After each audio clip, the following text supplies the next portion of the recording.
to start the show. The announcer had just made the announcement, and then they stopped. A man in the control room sent out the message, "The bishop has loused it up." And I did. Because there's always a little time for a commercial, and I walked out. I spoiled it, so we started again. When I was coming in to the airport the other day, there was a soldier who evidently had been away for a couple of years, and his wife was there, young wife, to meet him at the airport, and they had a very warm embrace, and he was looking over her shoulder as he embraced her, and he says, "Oh, there goes Kitty McCoy." And the wife said, "Who is she?" Oh, he said, "She was the stewardess on our flight." She said, "How did you know her name?" Oh, he says, "The names were up on the bulletin board. Pilot, co-pilot, stewardess." She said, "What was the pilot's name?"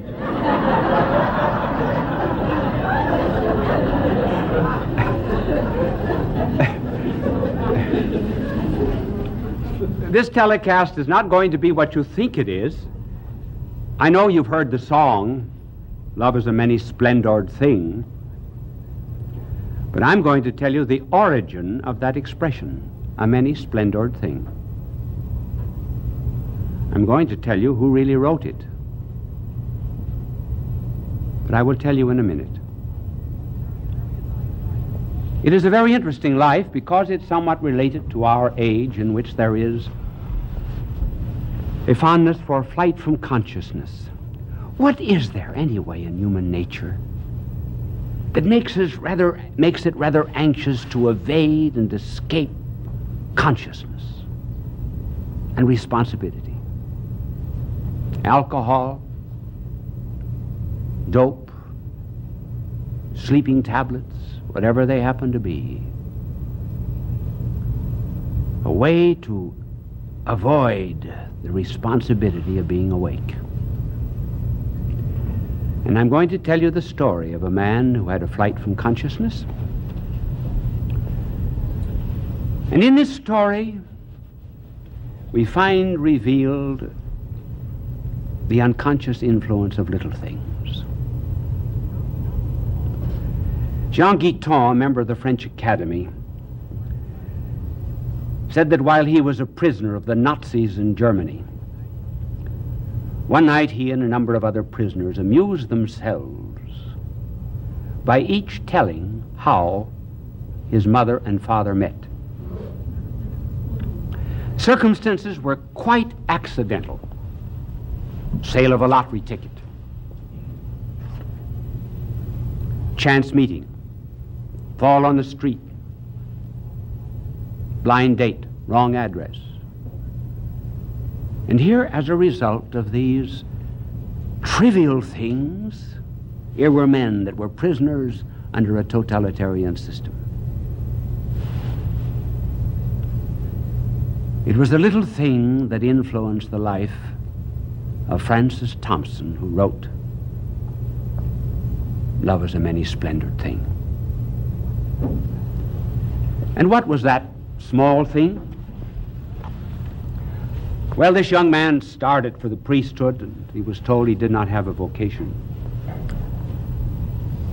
And then he went into medicine. His fondness was literature. He used to produce as a little boy the plays of Shakespeare for his sisters. And as he was studying medicine in the University of Manchester, he roamed into every bookstore, and at that particular time there had just appeared a Life of De Quincey. He evidently had mentioned the fact that at home that he loved De Quincey.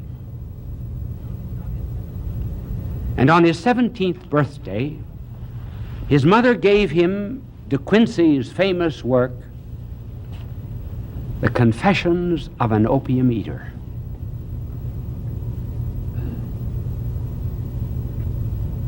And his 17-year-old eyes fell upon this line of De Quincey, Why at the age of 17 should I have become a prisoner and a prey to this drug and lost my mind and my freedom? The mother never intended that her son Francis Thompson should ever follow in the steps of Thomas de Quincey. But he did. So he went in for the psychedelic, for the flight from the unconscious. And here there's a curious parallel between the life of de Quincey and the life of Thompson. De Quincey lived earlier than Thompson. When De Quincey became a dope fiend, he went to London, to Soho Square. So did Thompson.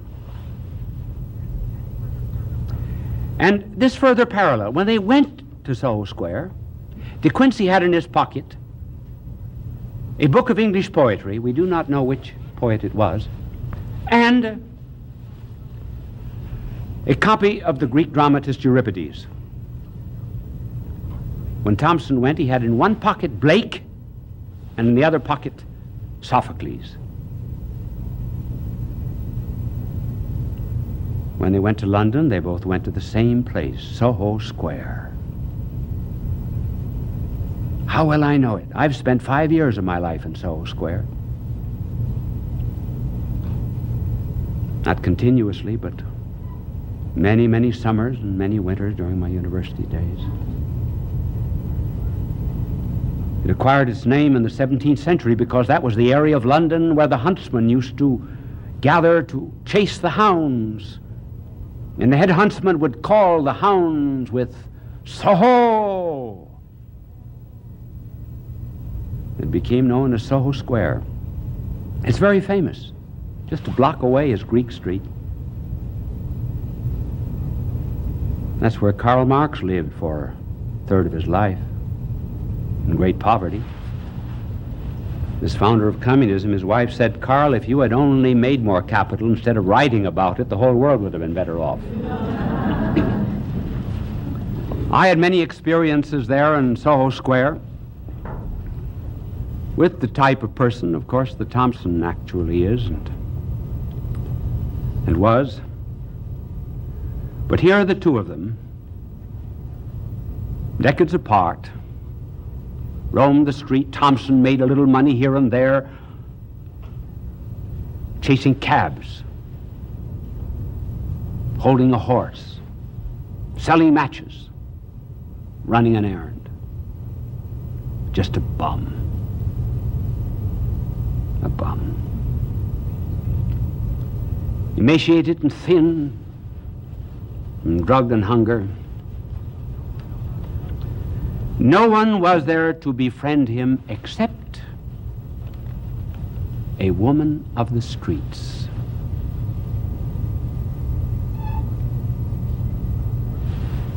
And one wonders, in all of literature, if there ever was a greater tribute paid to a woman of the street than Thompson paid this woman. He wrote about her in a poem to Monica Meynell. We will tell you about the Meynells in a moment.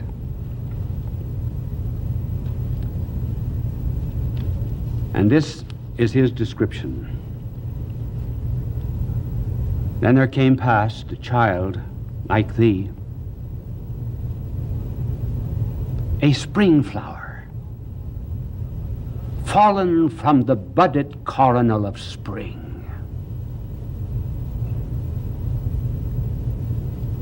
A spring flower, fallen from the budded coronal of spring. And through the city streets blown withering, she passed, oh brave, sad, lovingest, tender thing, and of her scant pittance did she give, that I might eat and live. Then fled a swift and trackless fugitive. The same thing happened to De Quincey. When he was in the depths of poverty and degradation, a woman of the streets befriended him. We know her name. Her name was Anne.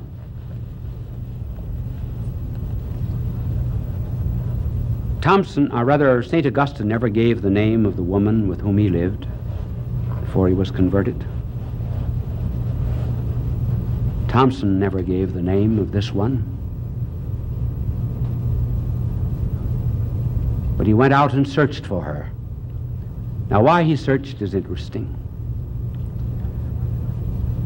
He gathered up in dusty old, dirty papers an article and a few poems, and he sent them to Wilfred Meynell, who was the editor of Merry England. And in the letter to Wilfred Meynell, he said, "You may return the manuscript and the rejection slip to Francis Thompson, Charing Cross Post Office, general delivery." He never heard for 9 months.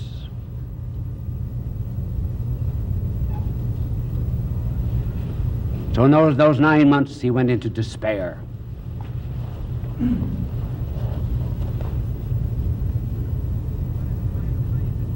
He wanted to find this woman. He could not do it. She said to him as she left, "You are always a genius. You're above me."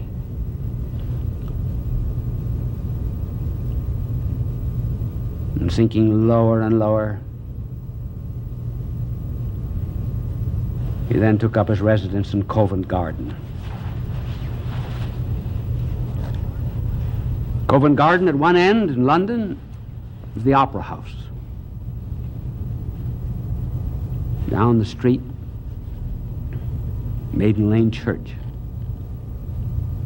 You go down 2 or 3 steps to go into it. Wish we had an hour and a half. I would tell you about an interesting character that I met there. But in television, you get time in segments. And then in front of the opera was Covent Garden. Covent Garden was where all of the produce of England was brought every morning. So in those days of Thompson was born in 1859. In those days, there were 2-wheeled carts, horses, baskets, dirt, and refuse. And used to sleep under those carts, being awakened by the pounding of the horses' hoofs. And I wonder if anyone, ever weary of life, ever penned such lines as these. Forlorn and faint and stark, I had endured the watches of the dark and the abashless inquisition of each star. The abashless inquisition of each star. Yea, was the outcast mark of all those heavenly passers' scrutiny.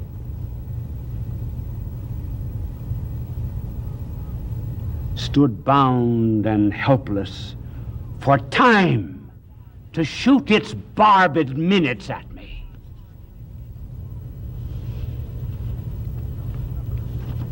Suffered the trampling hoof of every hour in night's slow-wheeled car. Until the tardy dawn, dragging me at length from under those dread wheels, and bled of strength, I awaited the inevitable last. So he decided to take his life. And he'd saved up his pennies, bought enough of dope to kill himself. Under these wheels, he could see a distant clock on the spire of a church. It was that prompted him to say that time was shooting its barbed minutes at him. He took half of the dope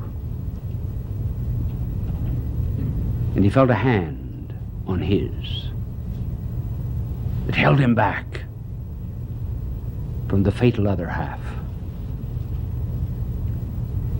He said it was the hand of Chatterton, a poet that had lived 100 years before.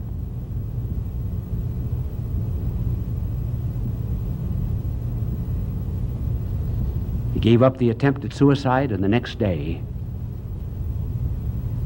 news came to him that Wilfred Meynell wanted to see him. The 9 months had passed.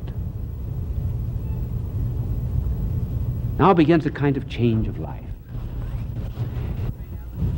Wilfred Meynell attempts a cure, sends him out to the Abbey of Storrington. And here we enter into a new phase of his life. His love of children. And as he roamed about the fields of Storrington, he met a little girl whose name was Daisy Stanford. And this is what he wrote of Daisy.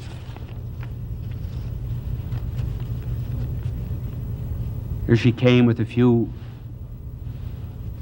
tokens, raspberries and such things, and he said that his own heart went down to her hand. But her beauty smoothed earth's furrowed face. She gave me tokens 3. A look, a word of her winsome mouth, and a raspberry. The fairest things have fleetest end. Their scent survives their close. But the rose's scent is bitterness to him that loved the rose. We will continue in a moment. How often an adult will have an inexpressible love for a sweet child. It's unreciprocated. They do not know they're loved. And this is Thompson's pain. She went her unrepentant way. She went and left with me the pang of all the partings gone, and the partings yet to be. She left me marveling why my soul was sad that she was glad. Had all the sadness in the sweet, and the sweetness in the sad. And then he ends. Nothing begins, nothing ends. It is not paid with moan, for we are born in others' pain and perish in our own.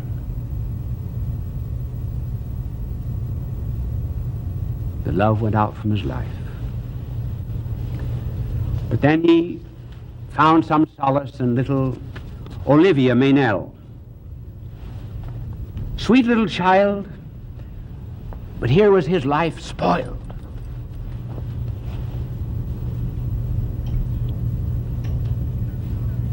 And with the pillaring hours about to crush him,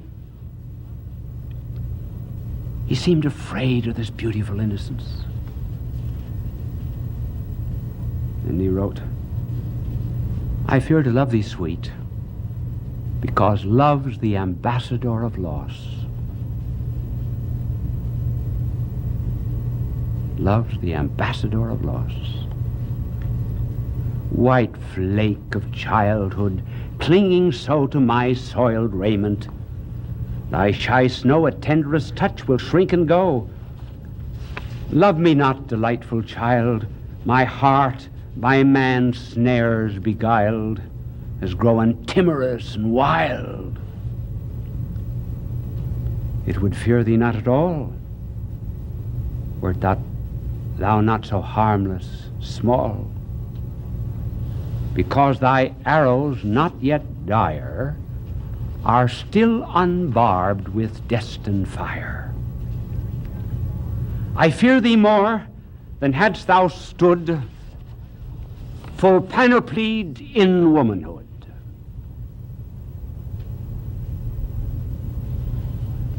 And all the while,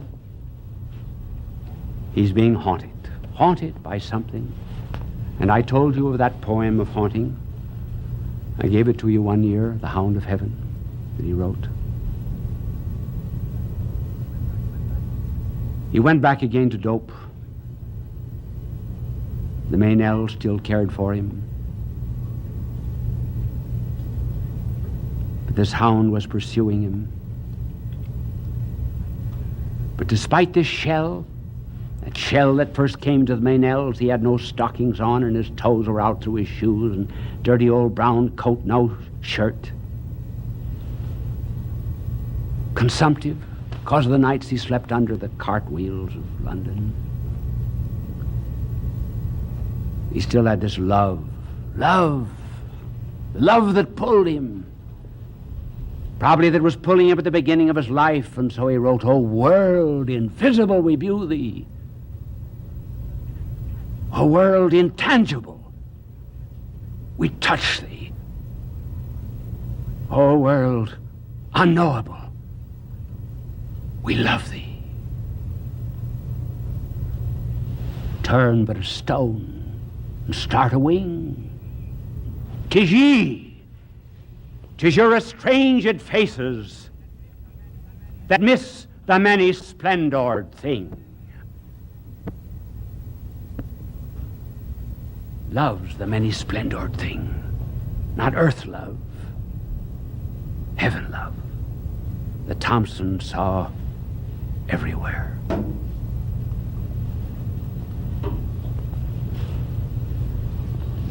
And haunted by that love, he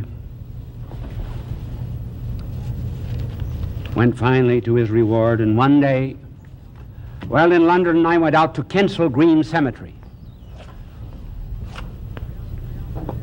And I asked someone whom I had met in the cemetery, "Do you know where the tomb or the grave of Francis Thompson is?" No, I never heard of him.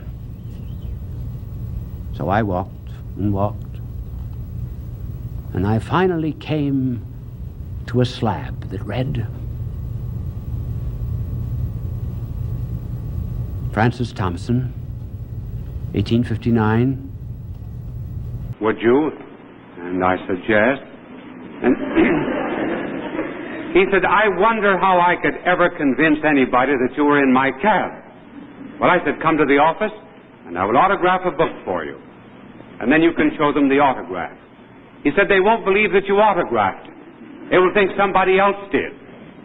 And he said, "I want to show them when you're on television. I never get to see you on television. I have to earn my living, and Tuesday night I'm out hacking." I said, "All right, here's $5. Next Tuesday night at 8 o'clock, you go into a bar. You give $1 to the bartender and ask him, give him that as a tip.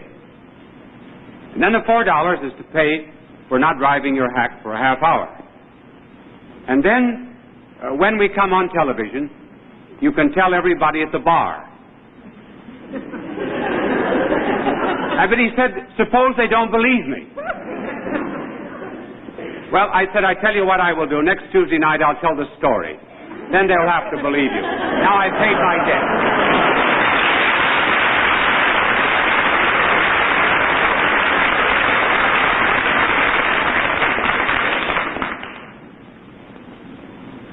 Would it please you if tonight we talked on the subject of communism?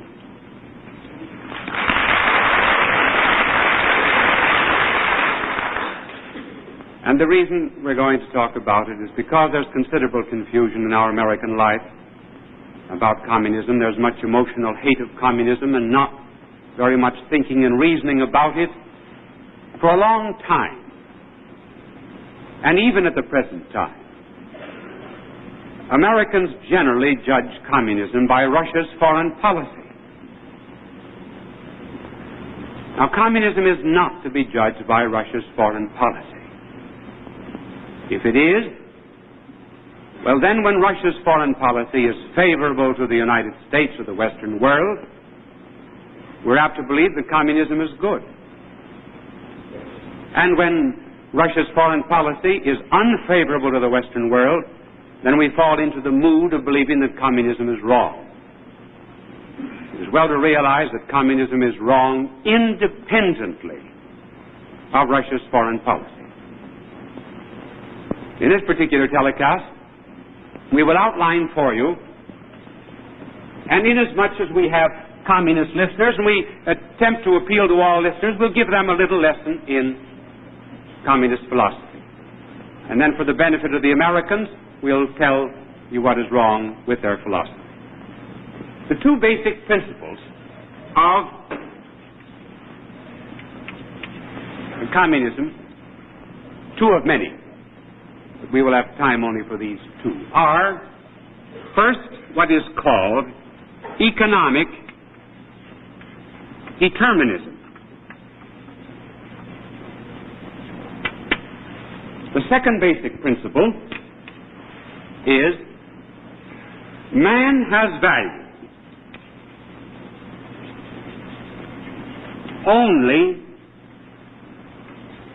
as a representative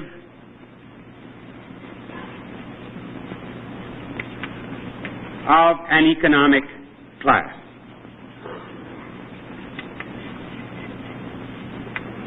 We'll take each of these in turn. And inasmuch as my angel loves to blot out everything that is associated with communism, we'll give him a few seconds to do that. First, economic determinism. It sounds very, very learned. It means very simply, however, that culture, civilization, art, religion, philosophy, and morals are all determined by economic methods of production.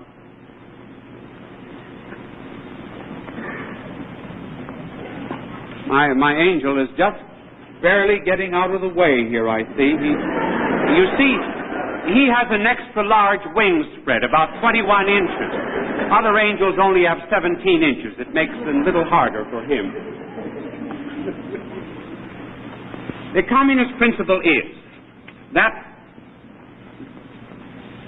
at the base of society is economics. This is the base.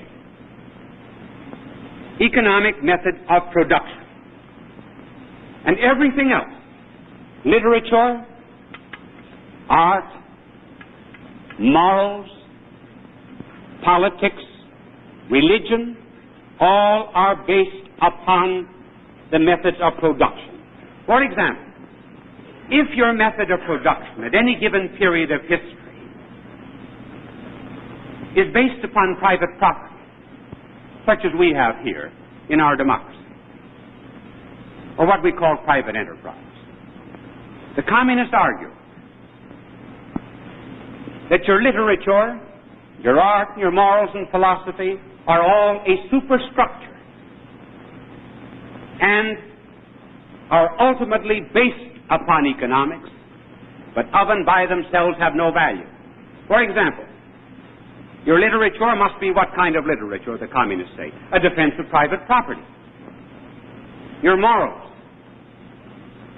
Morals are based upon economics, and hence, well, your commandments, the communists would say, are based on private property. Take, for example, the 7th and 10th commandments. Thou shalt not steal, and thou shalt not covet thy neighbor's goods. Communists say, can't you see that these two commandments are based upon private property? Stealing implies that particular method of production. So does the commandment not to covet your neighbor's goods. Politics, then, is based upon economics. You get a particular kind of a state which defends private property. Religion is based upon it. It's an opium, the communists say. It's an opiate that is given to the workers to make them content with their exploitation, leading them to believe that there's another world to make up for this one. Now the communists say, if you change your method of production, and instead of having private property and private enterprise, you have socialism, In other words, if you put all of the property in the hands of the state, then you have a new literature, morals, art, and philosophy. What kind of a literature do you have? You have a literature which attacks capitalism. You have a literature which makes fun of America. You have a literature of hate. Your morals, you have a new morals based upon economics. Then what is the basic thing that is wrong? Injuring or hurting state property, or in any way betraying the revolutionary class. Art then becomes communistic. And during the days here in the United States, when we were having a honeymoon with Russia, there was a considerable amount of art that was communist-inspired. You can see it in one of the big New York hotels today. You can see it in one of our public buildings. You can see it in some of the public buildings of Washington, inside and in murals. Art in which there are pictures of big, tremendous, muscular men with little heads pushing wheels. No brains, no freedom, just production. Man is an economic tool. This is what is known as economic determinism. In other words, economics determines everything. What is the fallacy? Well, the first fallacy with economic determinism is that Karl Marx, who studied philosophy and who should have known better, confused what is known as a condition and a cause. For example, a window is a condition of light. But a window is not the cause of light. We are willing to admit that economics, to some extent, does condition literature and art. But it certainly does not cause literature and art. The fallacy of Marx was to make condition equal determination, which was a logical fallacy. Not only is it logically wrong, it's historically wrong. If economics is the cause of culture, why is it that in the pre-Christian era, on the one hand, you had the great Hebrew civilization, and on the other hand, you had, for example, a civilization like the Babylonian, the Chaldean, and others. These civilizations were totally different in kind. They had different religions, different moral concepts, this being the highest moral concept that was known to man in the pre-Christian era. But their economic methods of production were identical.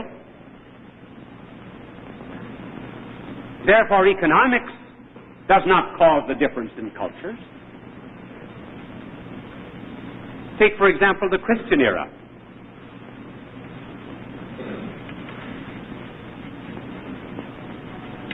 Rome, during the first 3 or 4 centuries, the Roman Empire, had exactly the same economic method of production when it was pagan as when it was Christian. But the civilization and the art and the religion and the morality were totally different. Therefore, it is not the economics that determine civilization.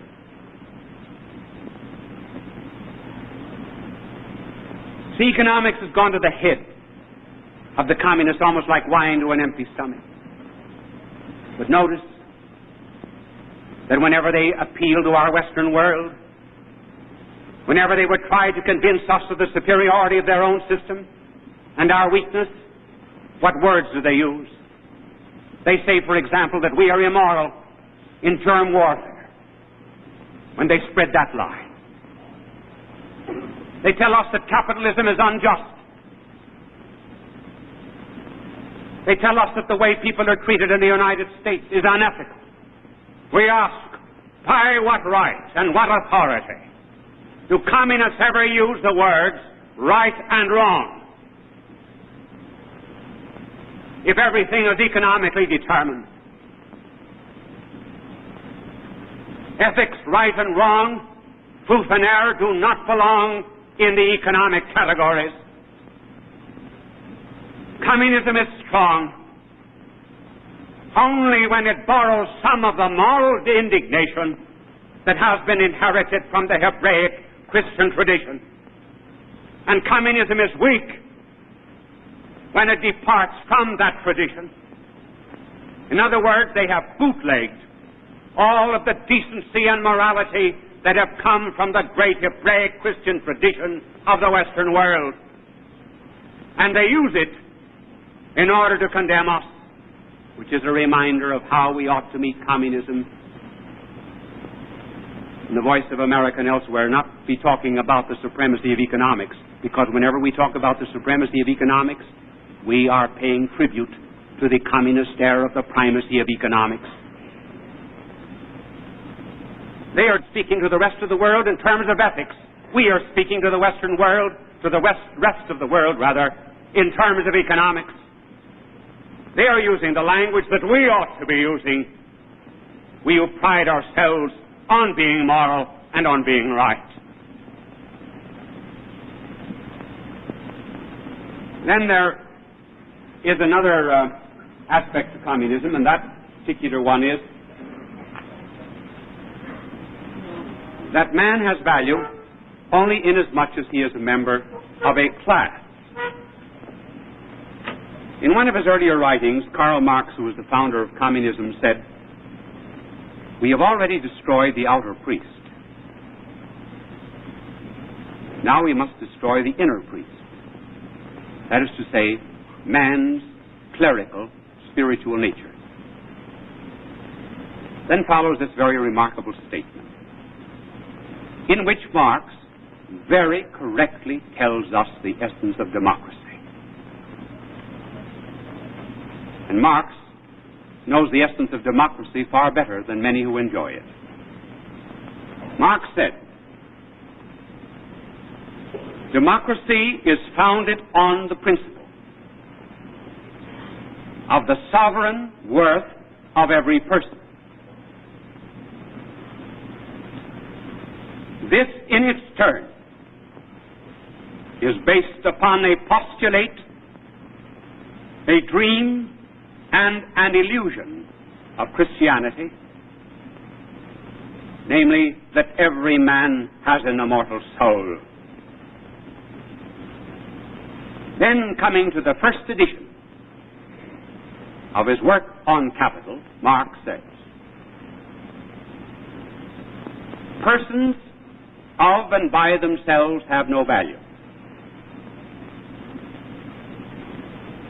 An individual has a value only inasmuch as he is a representative of an economic category and belongs to a certain revolutionary class. Outside of that, no value." And Molotov, more recently, carrying on that philosophy, developed the idea that bread is a political weapon. A political weapon. We thought that it was food for the hungry, regardless of who they are. Molotov said, "No, bread is only to be given to certain people, those who share your own political revolutionary ideas."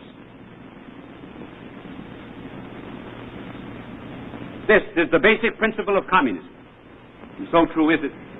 Remember, some years ago, Haywood Broun told me there was a cartoonist on one of the communist sheets in New York, and the cartoonist developed cancer, was unable to work, and Haywood Broun went to the communists and asked them if they would not give him some pension or help pay his hospital bills, and the answer that he received from the communists was, "He's of no use to us. He no longer is a member of a revolutionary class, and therefore for us he does not exist." That was good communism, but it's not good humanitarianism. That explains liquidation.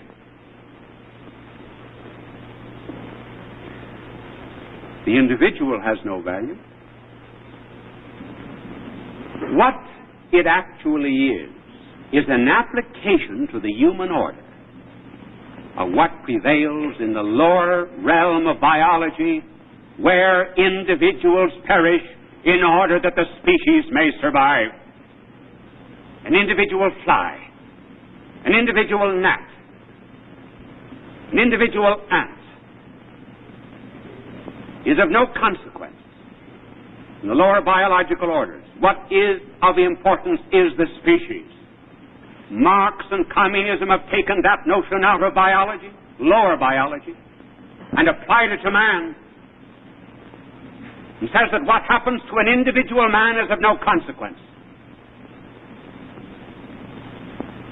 What is of importance alone is the revolutionary class, namely the species, communism. That explains what we have seen and read about in Korea, namely the communist tanks running over the bodies of their wounded. No one would ever take them out of the path of any of their great machines, because they're of no worth. It also explains the way they attacked our UN forces. The first line of attack carried guns. The second line of attack would carry mattresses, throw themselves upon barbed wire, be shot. The second group would also come up unarmed, and the third group would have guns. We in democracy would never do that to men. Every man is precious. Every soldier is precious. And this liquidation of man in the modern world is not going to be met just simply by protests of horror. It means that we have to recognize the evil of this particular philosophy and